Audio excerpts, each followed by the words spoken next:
आज हम वैलिडिटी की बात करेंगे। जब हम किसी टेस्ट का कंस्ट्रक्ट कर रहे होते हैं तो रिलायबिलिटी के साथ साथ वैलिडिटी भी बहुत ज़रूरी होती है। वैलिडिटी का मतलब है कि हम जिस चीज़ के लिए टेस्ट बना रहे हैं वो उस चीज़ को मेज़र कर रहा है कि नहीं कर रहा है। अगर वो उस चीज़ को मेज़र नहीं कर रहा तो उस पर्टिकुलर ट्रेट को मेज़र नहीं कर रहा है तो वो उस ट्रेट के लिए वैलिड नहीं है। जैसे सपोज़ हम अगर इंटेलिजेंस के लिए टेस्ट बना रहे हैं या हम अगर अचीवमेंट के लिए टेस्ट बना रहे हैं और अगर वो अचीवमेंट से ज़्यादा इंटेलिजेंट को मेज़र कर रहा है तो वो हमारा टेस्ट अचीवमेंट के लिए वैलिड नहीं है। अब वैलिडिटी की डेफिनेशन के बाद आता है कि जो वैलिड कि किन पॉइंट्स पर वैलिडिटी को देखा जाता है या काम करता है वैलिडिटी। तो 3 पॉइंट्स पर किसी भी टेस्ट में काम करता है। एक तो टेस्ट का स्वरूप क्या है और किन उद्देश्यों के आधार पर टेस्ट को बनाया गया है, और तीसरा जो किस तरीके की पॉपुलेशन है जिस पर कि वो टेस्ट जो है वो हमारा ऑपरेट किया जाएगा। 1963 में कैम्बल और स्टेनली ने जो वैलिडिटी है उसको 2 तरीके से बांटा, इंटरनल वैलिडिटी और एक्सटर्नल वैलिडिटी। इंटरनल वैलिडिटी क्या है, जैसे कि पता चल रहा है टेस्ट के अंदर ही जब हम वैलिडिटी को देखने की कोशिश करते हैं, यानी काज एंड इफेक्ट को देखने की कोशिश करें, या सिंपल भाषा में कहें तो जो लॉजिकल रिलेशनशिप है डिपेंडेंट वेरिएबल और इंडिपेंडेंट वेरिएबल के बीच का वो देखने की जब कोशिश करते हैं तो वो हमारा जो है वो इंटरनल वैलिडिटी कहलाती है। तो जब इस तरीके का हम ये देखते हैं, यानी हम ये देखने की कोशिश करते हैं कि जो हमारे एक्सपेरिमेंट है या जो भी हम टेस्ट कंस्ट्रक्ट किए हैं वो किसी एरर से फ्री हैं कि नहीं, एरर तो नहीं आ रही है उसमें, तो जाहिर सी बात है जो इंटरनल जो वैलिडिटी है उसको हम कंट्रोल कर लेते हैं, है ना। और इनमें एक्यूरेसी भी होती है जबकि एक्यूरेट होते हैं, जबकि जो एक्सटर्नल वैलिडिटी होती है वो उसमें जनरलाइजेशन होता है। देखिए इंटरनल वैलिडिटी क्या होती है, कॉज एंड इफेक्ट पर बेस्ड होती है ना। यानी डिपेंडेंट वेरिएबल डिपेंड करता है इंटरनल इंडिपेंडेंट वेरिएबल पर। तो जब ये सही तरीके मतलब पूरी तरीके से अगर डिपेंडेंट होता है तब तो हमारी ये है कि जो हमारा टेस्ट कंस्ट्रक्ट हुआ है या जो हमारी रिसर्च है वो हमारी उसमें इंटरनल जो वैलिडिटी है वो हाई है ना। जैसे मान लीजिए कि हमारा जो है वो वेट गेन हो रहा है, तो वेट गेन जो है वो केवल और केवल जिम जाने से हो रहा हो या योगा करने से हो रहा हो तो हमारा जो है वो उसका इंटरनल वैलिड है वो, है ना। यानी हम ये देखते हैं कि हमारे जो काज है उसकी वजह से इफेक्ट पड़ रहा है ना।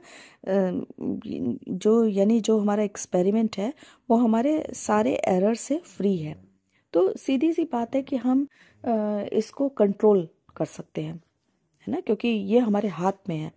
फिर इसमें एक्यूरेसी भी होती है और यहीं से ये जो इंडिपेंडेंट वैलिडिटी है उससे अलग हो जाता है, क्योंकि यहाँ इसमें एक्यूरेसी है, कंट्रोल हम कर सकते हैं, उसमें हम कंट्रोल नहीं कर सकते क्योंकि वो तो अब एक्सपेरिमेंट के बाहर हो गया ना, एक्सटर्नल पर हो गया, यानी जनरलाइजेशन पर बेस्ड हो गया। हमने जो एक्सपेरिमेंट किया उसकी जो फाइंडिंग्स आई उनको हम कितना जनरलाइज कर सकते हैं लेते हैं, है ना। और इनमें एक्यूरेसी भी होती है जबकि एक्यूरेट होते हैं, जबकि जो एक्सटर्नल वैलिडिटी होती है वो उसमें जनरलाइजेशन होता है, नेचुरल होता है, हम इसको कंट्रोल नहीं कर पाते, नेचुरल होता है ये। इसमें क्या देखते हैं हम कि हम जो हमने टेस्ट कंस्ट्रक्ट किया है या जो हमने रिसर्च बनाई है उसे हम बाहरी दुनिया में अप्लाई कर सकते हैं या नहीं। जैसे सपोज हमने बरेली के लिए कोई टेस्ट कंस्ट्रक्ट किया या किसी शहर के लिए टेस्ट कंस्ट्रक्ट किया, तो अब हम ये देखेंगे कि पहले कि वो यूपी में एप्लीकेबल हो सकता है कि नहीं, है ना, या बरेली के बाहर और जगह उसको हम अप्लाई कर सकते हैं या नहीं। तो जब हम इस तरीके की बात करते हैं कि वो उसे बाहर अप्लाई कर सकते हैं या नहीं, तो जो हमारी वैलिडिटी होती है वो एक्सटर्नल वैलिडिटी कहलाती है। 1968 में ब्रास BRACHT ब्रास और ग्लास GLASS ग्लास ने जो एक्सटर्नल वैलिडिटी थी उसको 2 पार्ट में बांटा, पॉपुलेशन वैलिडिटी और इकोलॉजिकल वैलिडिटी। अब क्या है कि जो पॉपुलेशन वैलिडिटी है तो वो उससे संबंधित, उस एक्सपेरिमेंट या उस रिसर्च या उस टेस्ट से संबंधित पॉपुलेशन को देखती है। कि मान लीजिए कि बरेली में या किसी क्षेत्र में किया तो यूपी में अगर जितनी उस पॉपुलेशन से रिलेटेड बच्चे हैं तो क्या उस पर अप्लाई हो सकता है, तो वो हमारा जो वैलिडिटी है वो पॉपुलेशन वैलिडिटी कहलाती है। लेकिन जो इकोलॉजिकल वैलिडिटी है वो कल्चर फ्री टेस्ट, मतलब उस तरीके का जो टेस्ट होता है वो एक तरह से कल्चर फ्री टेस्ट हो जाता है। यानी एक बहुत बड़े, ये इंडिपेंडेंट हो जाती है एक्सपेरिमेंट इफेक्ट से, है ना। बहुत बड़े जो यानी जो इकोलॉजी है उस पर वो अप्लाई की जा सकती है ना। तो हम ये नहीं कह सकते फिर वो कि वो केवल एक प्रदेश में हो सकती है या एक देश में हो सकती है, वो सारे ही एनवायरनमेंट पर वो एप्लीकेबल हो जाती है जो उस स्टेट से संबंधित है, जो उस टेस्ट से संबंधित हैं। जैसे पर्सनालिटी टेस्ट, रोशार्क का इंक ब्लॉक टेस्ट, है ना। अब वो कहीं भी उसको अप्लाई किया जा सकता है। तो ये जो इस तरीके की जो वैलिडिटी है वो हमारी इकोलॉजिकल वैलिडिटी कहलाती है। ध्यान से इसको इकोलॉजिकल वैलिडिटी को और डिटेल में पढ़ लीजिए, क्योंकि ये जो है वो नेट में एक बार क्वेश्चन पूछा जा चुका है। अब यहाँ जो मैं वैलिडिटी के बारे में बता रही हूँ, जनरली जो हम नॉर्मल क्लासेस में इसी तरीके से वैलिडिटी को कैटेगराइज करते हैं। टाइप्स ऑफ वैलिडिटी की बात करते हैं। टोटल 4 प्रकार की वैलिडिटी है। Face validity, content validity, criterion validity और construct validity. Criterion validity further 2 part में हम उसको विभाजित करते हैं। एक तो कंकरेंट, अब जो ये क्राइटेरियन वैलिडिटी है वो कंकरेंट और प्रेडिक्टिव वैलिडिटी में डिवाइडेड है। उसके बाद जब हम कंस्ट्रक्ट वैलिडिटी की बात करते हैं तो कन्वर्जेंट और डिस्क्रिमिनेंट में डिवाइड की जाती है। अब सबसे पहले फेस वैलिडिटी की बात करते हैं। फेस वैलिडिटी को हम सरफेस वैलिडिटी भी कहते हैं। यानी ऐसी वैलिडिटी ऐसा टेस्ट जिसको कि देखने मात्र से ये लगे कि हाँ ये उसी पर्टिकुलर चीज़ के लिए बनाया गया है। जैसे बहुत बेसिक वैलिडिटी है ये। जैसे हमने कोई मैथ्स का टेस्ट बनाया और ये देखने मात्र से ही लग रहा है, मान लीजिए प्लस के लिए बनाया तो देखने से ही लग रहा है हाँ प्लस से रिलेटेड है। या क्लास 1 के लिए अगर कोई टेस्ट बनाया तो वो देखने से ही लग रहा है कि क्लास 1 के से रिलेटेड टेस्ट है। फेस वैलिडिटी ऑलमोस्ट सभी उसमें जितने भी तरीके के हम टेस्ट बनाते हैं या जितनी भी जैसे भी हम रिसर्च बनाते हैं जिस भी तरीके की, तो फेस वैलिडिटी बड़ा ही एसेंशियल पार्ट होता है उसका, क्योंकि देखने मात्र से ही पता चल जाता है कि ये संबंधित उसी चीज़ से रिलेटेड है जिस चीज़ के लिए हमने इसको बनाया है। इसके बाद आता है कंटेंट वैलिडिटी। कंटेंट वैलिडिटी मतलब हम जब कोई टेस्ट ऐसा बनाते हैं जिसमें वो सारे क्वेश्चंस होते हैं जो उस कंटेंट से रिलेटेड होते हैं, तो वो कंटेंट वैलिडिटी कहलाता है। यानी कंटेंट का ऐसा नहीं है कि आपने कंटेंट के किसी भी पार्ट से पूछ लिए, ऑलमोस्ट कंटेंट के सभी पार्ट से रिलेटेड होना चाहिए। या अगर मैं कहूँ कि उस डोमेन, जिस डोमेन से संबंधित हम टेस्ट बना रहे हैं, तो उस डोमेन से रिलेटेड एक एक बात उस कंटेंट में होनी चाहिए। जैसे फॉर एग्ज़ाम्पल अगर हम कोई ड्राइविंग टेस्ट का कंस्ट्रक्ट कर रहे हैं तो कंटेंट वैलिडिटी हमसे ये कहती है कि हम उस ड्राइविंग से रिलेटेड हर चीज़ को उसके अंदर हर उससे संबंधित ड्राइविंग से संबंधित हर क्वेश्चंस को उससे पूछें। जैसे कैसे ड्राइव करते हैं, लेफ़्ट साइड कैसे मुड़ेंगे, गियर कैसे डालेंगे, राइट साइड कैसे मुड़ेंगे, है ना। अगर स्टेफनी क्या है, अगर टायर को कैसे बदला जाएगा, टायर का पंचर हो जाता है तो क्या किया जाएगा। तो ये मतलब हर उस चीज़ से रिलेटेड जो उस ड्राइविंग से रिलेटेड है, हर उस पार्ट से अगर क्वेश्चन पूछे जाएंगे तो वो हमारा जो क्वेश्चन आया रहा है ड्राइविंग से रिलेटेड वो हमारा वैलिड होगा। इसके बाद क्राइटेरियन वैलिडिटी। क्राइटेरियन वैलिडिटी क्या होती है कि हम कोई एक क्राइटेरिया, कोई स्टैंडर्ड डिसाइड कर लेते हैं, तो और फिर जब हम कोई टेस्ट कंस्ट्रक्ट करते हैं और जब उसको उसको और फिर जब उसको इम्प्लीमेंट किया जाता है तो हम ये देखते हैं कि इम्प्लीमेंटेशन के बाद कितना जो हमारा जो जो स्कोर आया है या जो फाइंडिंग्स आई हैं वो कितनी मैच करती हैं उन क्राइटेरिया से जो हमने पहले से डिसाइड किया है। अगर वो उससे मैच करती हैं तो वो वैलिड है, और अगर मिसमैच करती हैं तो वो वैलिड नहीं है। अब जैसे इसी एग्जाम्पल को ले लें, जिस एग्जाम्पल को हमने कंटेंट वैलिडिटी में लिया था कि मान लो हमने कोई ड्राइविंग टेस्ट बनाया हुआ है और उस ड्राइविंग टेस्ट को किसी क्राइटेरियन के आधार पे बनाया गया है कि भाई एक अच्छी जो ड्राइविंग है वो इस तरीके की होनी चाहिए। अब सपोज जब टेस्ट बनाया तो किसी बंदे ने उस जो टेस्ट है उसमें बहुत अच्छे मार्क्स गेन किए, ठीक है। अब उसके बाद जब उसे रोड पे ड्राइविंग के लिए बोला गया, यानी प्रैक्टिकली जब उसको बोला गया इम्प्लीमेंट करने के लिए, तो पता चला कि वो बिल्कुल उसी तरीके से उन चीज़ों को फॉलो कर रहा है जैसा कि उसने टेस्ट में दिया था। यानी उसने उस क्राइटेरियन के अकॉर्डिंग ही अपने जो फाइंडिंग्स है वो दी। तो इसका मतलब कि जो टेस्ट है उसकी क्राइटेरियन वैलिडिटी बहुत हाई है उसकी तो ये इस तरीके से हम क्राइटेरियन वैलिडिटी को देखते हैं। अब क्राइटेरियन वैलिडिटी के जैसा कि मैंने पहले भी बताया, दो पार्ट हैं, कंकरेंट और प्रिडिक्टिव। कंकरेंट वैलिडिटी वो वैलिडिटी होती है जिसमें कि हम पहले से एक एस्टेब्लिश टेस्ट होता है और उससे जब हम अपना नया टेस्ट बनाते हैं और उसकी फाइंडिंग्स, नए टेस्ट की जो फाइंडिंग्स होती है उससे हम मैचिंग करते हैं किसी एस्टेब्लिश टेस्ट को या स्टैंडर्डाइज टेस्ट को, और हम या पहले से जो हम टेस्ट बनाते हैं उसके आधार पर या पहले से जो क्राइटेरिया सेट कर देते हैं उसके आधार पर, और दोनों ही अगर मैच होते हैं तो वो हमारा कंकरेंट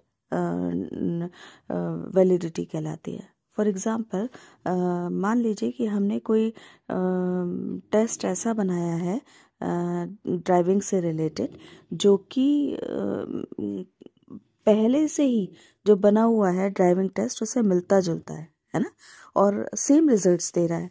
जैसे कि जो वो ड्राइविंग टेस्ट दे रहा था तो पिछला जो ड्राइविंग टेस्ट दे रहा था सेम रिजल्ट दे रहा है, और हम ये मान के चल रहे हैं कि यही ड्राइविंग टेस्ट जो है वो एक तरीके से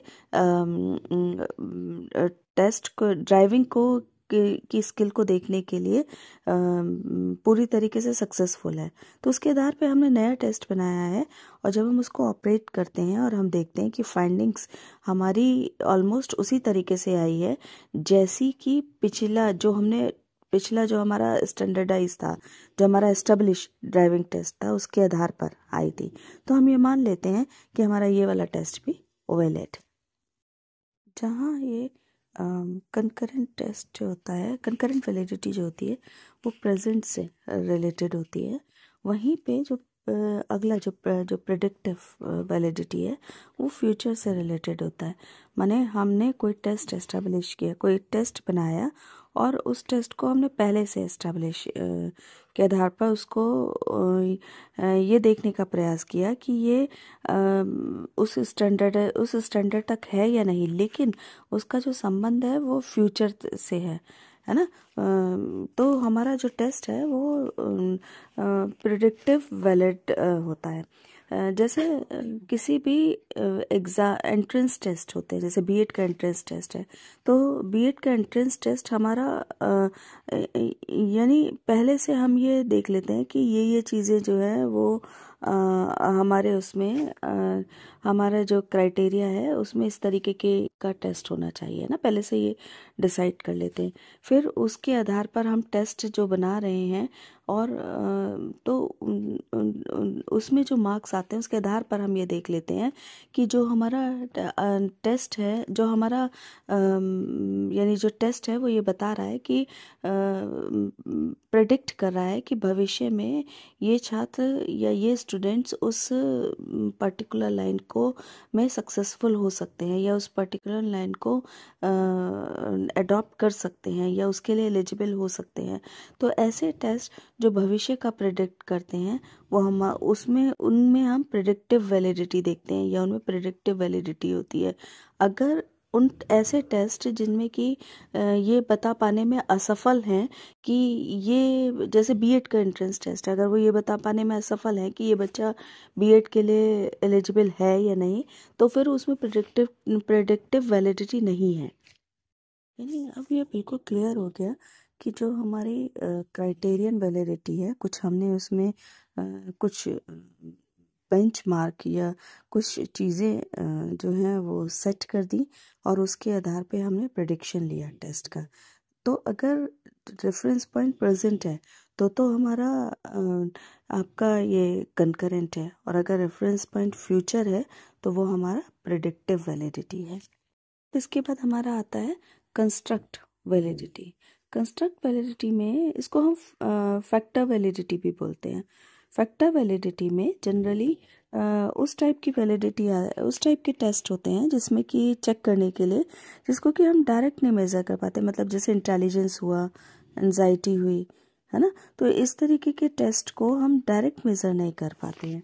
तो हम क्या करते हैं कि पहले से, जैसे सपोज हम इंटेलिजेंस टेस्ट को कर रहे हैं, है ना, हमने एक टेस्ट बनाया इंटेलिजेंस पर बेस्ड और हम उसकी वैलिडिटी चेक कर रहे हैं कंस्ट्रक्ट वैलिडिटी के आधार पर।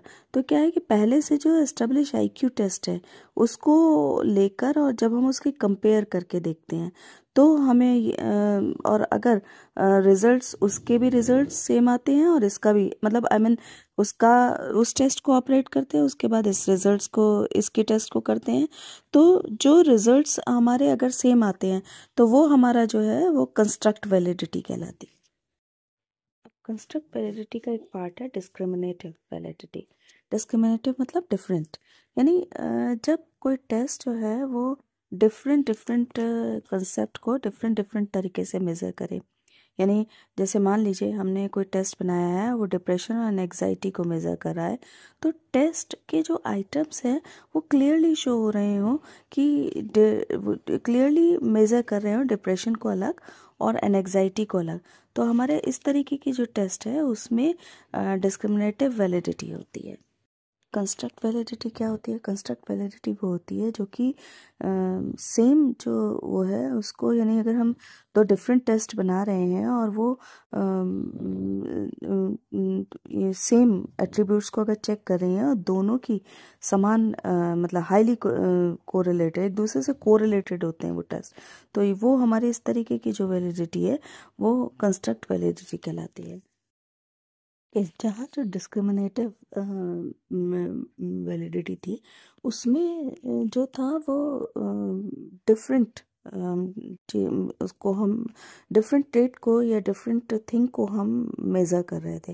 लेकिन यहाँ जब हम कन्वर्जेंट वैलिडिटी वो वैलिडिटी है कि जिसमें हम एक ही ट्रेट को मेज़र कर रहे होते हैं, है ना, एक ही चीज़ को हम मेज़र कर रहे होते हैं और उसको डिफरेंट वेज से मेज़र कर रहे होते हैं, और डिफरेंट वेज में ही अगर जो हम अप्लाई कर रहे हैं उसमें अगर दोनों के बीच में कोरिलेट होता है। डिस्क्रिमिनेशन में कोरिलेशन नहीं होता, लेकिन यहाँ कोरिलेट होता है, कोरिलेशन होता है। तो इस तरीके की जो वैलिडिटी है वो हमारी कन्वर्जेंट वैलिडिटी कहलाती है। फॉर एग्जांपल, अगर मान लीजिए हम किसी का इंटेलिजेंस टेस्ट मेज़र कर रहे हैं, तो हम दो तरीके से उसको अगर कर रहे हैं कि या तो हम ले लें ट्रेडिशनल आईक्यू टेस्ट और साथ साथ जो है वो प्रॉब्लम सॉल्विंग टास्क ले लें, और दोनों का ही जो है वो हाईएस्ट, दोनों में ही मार्क्स आए सब्जेक्ट्स के, तो हम ये कह सकते हैं कि जो हमारे ये टेस्ट हैं इनमें कन्वर्जेंट वैलिडिटी है। सो डिस्क्रिमिनेटिव वैलिडिटी और कन्वर्जेंट वैलिडिटी दोनों ही कंस्ट्रक्ट वैलिडिटी के पार्ट हैं, लेकिन दोनों का फ़र्क ये है कि डिस्क्रिमिनेशन में जिन ट्रेट्स की हम तुलना को देख रहे होते हैं उनमें आपस में कोरिलेशन नहीं होता, यानी अलग अलग जो टेस्ट के जो आइटम है वो अलग अलग उनको डिटेक्ट करते हैं। लेकिन अगर कन्वर्जेंट है तो उसमें जो डिफरेंट मेथड होते हैं एक ही ट्रेट को चेक करने के, एक ही थिंग को चेक करने के, है ना। और पहचान क्या है कंकरेंट वैलिडिटी, कंस्ट्रक्ट वैलिडिटी की? कि कंस्ट्रक्ट वैलिडिटी में हम ऐसे टेस्ट को आइटम करते हैं, ऐसे ट्रेट्स के टेस्ट आइटम बनाते हैं जिनको कि हम डायरेक्ट मेज़र नहीं कर पाते। जैसे आपका एंजाइटी हो गया या आपका इंटेलिजेंस टेस्ट हो गया, इंटेलिजेंस को आईक्यू को मेज़र करना हो गया। रिसर्च में भी हम देखते हैं रिलायबिलिटी के साथ साथ हम उसकी वैलिडिटी निकालते हैं। वैलिडिटी रिसर्च में अगर मान लीजिए कि अगर मान लीजिए हम एक डिप्रेशन को मेज़र कर रहे हैं, है ना, या डिप्रेशन से संबंधित कोई रिसर्च निकाल रहे हैं, लेकिन वो निकाल रही है वो रिसर्च की फाइंडिंग्स आ रही हैं एंग्जाइटी को लेकर, तो हमारा जो रिसर्च है वो उसकी डिप्रेशन के लिए वैलिड नहीं है ना। और रिलायबिलिटी मतलब रिसर्च का कि हमने जो फाइंडिंग्स निकाली हैं कुछ सालों बाद भी अगर हम ये देखें तो वही फाइंडिंग्स आ रही हैं जो हमने उस समय निकाली थी, है ना, कुछ समय बाद भी वही फाइंडिंग्स आए, तो वो हमारी जो रिसर्च है वो वैलिड होती है। एक चीज़ और है कि अगर कोई टेस्ट या रिसर्च वैलिड है तो वो रिलायबल भी हो सकता है, लेकिन अगर कोई टेस्ट या रिसर्च हो रिलायबल है तो ज़रूरी नहीं कि वो वैलिड भी। अब एक बड़ा अच्छा एग्जांपल रिलायबिलिटी और वैलिडिटी में क्या रिलेशन है उस पर है, क्योंकि ये जनरली ऑब्जेक्टिव क्वेश्चंस में आ जाता है। याद रखिएगा, वैलिडिटी है तो रिलायबिलिटी पॉसिबल है ना, लेकिन अगर रिलायबिलिटी अगर है तो ऐसा पॉसिबल बिल्कुल भी नहीं है कि वैलिडिटी हो, है ना। जैसे फॉर एग्जांपल एक बड़ा इंटरेस्टिंग सा एग्जांपल है कि अगर मान लीजिए कपल कोई है तो हम उसको अगर रिलायबल मान लें और बच्चे को, उसके साथ के बच्चे को वैलिड मान लें, तो अगर बच्चा है तो 100% कपल मैरिड है ना, तो यानी वैलिडिटी के साथ रिलायबल होगा। लेकिन अगर खाली कपल दिख रहा है तो हम ये कह दें कि वो रिलायबल के साथ वैलिड हो, रिलायबल तो है वो लेकिन वो वैलिड हो, ऐसा पॉसिबल नहीं है ना, कि यानी वैलिडिटी के साथ, है ना, यानी चाइल्ड देखकर ही हम ये रिलायबल मान लेते हैं कि ये मैरिड है ना, यानी वैलिडिटी है तो उसके आधार पे हम रिलायबिलिटी मान लेते हैं कि वो रिलायबल भी होगा। ठीक है, तो ये एक बड़ा इंटरेस्टिंग सा है याद रखने के लिए, और जनरली जो मैं अपनी स्टूडेंट लाइफ में याद रखती थी तो उस तरीके से याद रखती थी। वैसे तो समझ में कंसेप्ट अगर क्लियर हो तो समझ में आ जाता है, और अगर नहीं भी आता है तो आप ये समझ लीजिए वी चूंकि लास्ट में आता है तो वो आर को अपने साथ जोड़े रहता है। वीडियो अगर पसंद आया हो तो इसको लाइक कीजिए, बेल आइकन दबाकर शेयर कीजिए और एक प्यारा सा कमेंट डालिए। प्लीज़ चैनल को सब्सक्राइब कीजिए। Thank you.